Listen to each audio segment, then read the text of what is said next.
4, 6, 3, 3, 2, 3.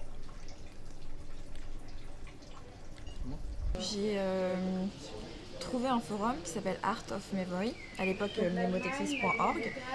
Et en fait, c'est de là que j'ai vu que non seulement c'était possible de mémoriser des choses, mais que on pouvait le faire bien et rapidement. J'ai compris qu'il y avait des techniques justement, et j'ai commencé à les appliquer.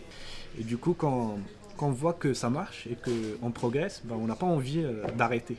Les gens, en fait, ils sont toujours en train de me demander non, mais t'as fait quoi, t'as une bonne mémoire, alors qu'une bonne ou mauvaise mémoire, c'est une question d'entraînement.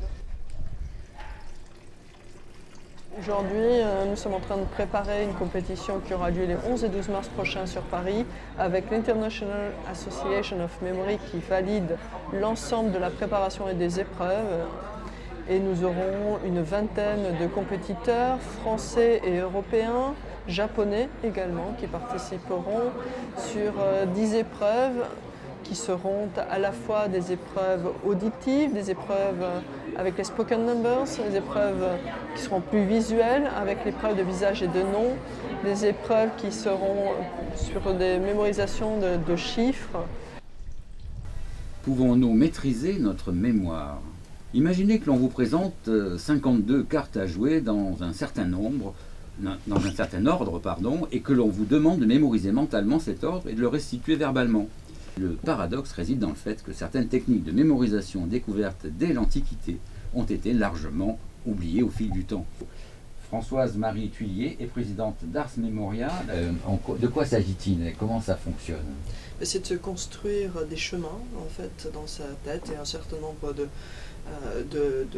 lieux que l'on parcourt et que l'on connaît donc par cœur, dans lesquels on peut se marcher dans sa tête. Les compétiteurs développent leur créativité en créant des parcours, en créant des systèmes qui leur permettent de mémoriser le plus rapidement possible, puisque un jeu de cartes aujourd'hui peut être mémorisé en 17 secondes par le champion du monde actuel de la spécialité Alex Mullen, qui est un jeune étudiant en médecine. Your 1 minute of mental preparation time starts now. 10 seconds.